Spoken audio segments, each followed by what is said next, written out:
Hello, friends. I'm honored to be here today speaking on a very important topic, and that is how we can heal from sexual violence and sexual abuse. The statistics are sad and scary, and that is that 1 in 5 women have experienced an attempted or complete rape. 53% have experienced some sort of sexual violence, and 81% have experienced sexual harassment in their lifetime. The good news is that there is a pathway to freedom, and it is a full body, mind, and spirit approach. As an engineer turned spiritual guide, I take a scientific approach to healing, and that is looking at the unified field where every atom is just made of energy.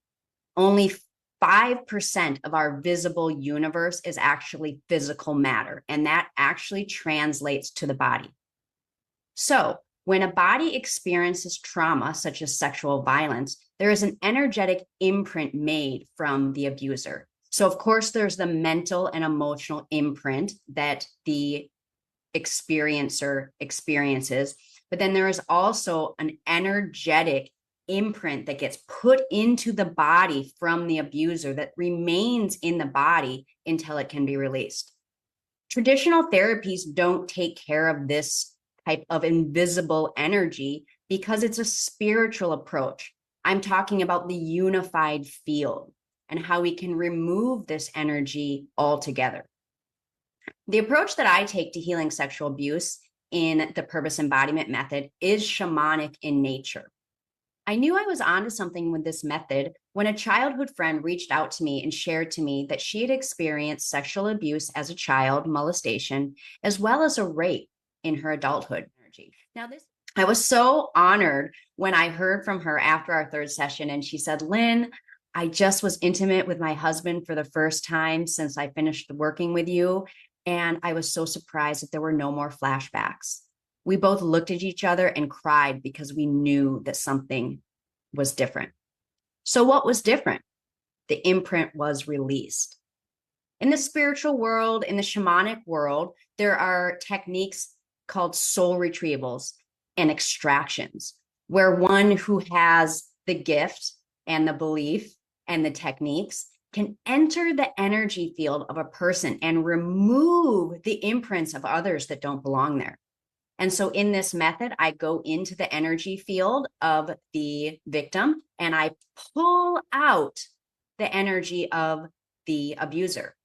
Now, I know that this doesn't really make sense to a lot of people, but it is what it is. Energy is just energy. And I, as the observer, with the power of my belief and my technique, am able to remove this energy. And not only do I remove it to the energy, but I send it to a portal through healing. I send it to an ascended master realm. I send it off to be healed. The second part of this method is called a soul retrieval. Because what happens is when you receive an imprint, there's only space for 100%, right? So if I'm bringing in someone else's energy, a part of my energy has to go away.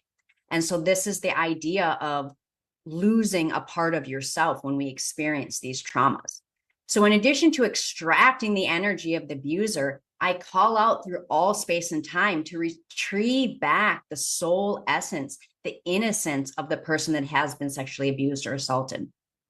I know what I'm saying is outside the mainstream belief of the way the world works. And this emotion is my heart authentically telling you that there is magic in the world. There are ways to transform and heal the energy and heal the human body that we just don't know about yet. But the shamans and the mystics and the healers have always known that there is a path to freedom. And so if you are experiencing any sort of pain in your life, mental, emotional, and spiritual, because of sexual abuse or sexual assault, I want you to know that there is a path to freedom and I can help.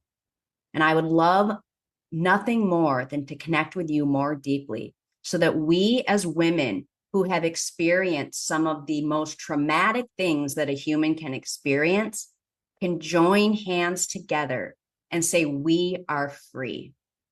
Many blessings.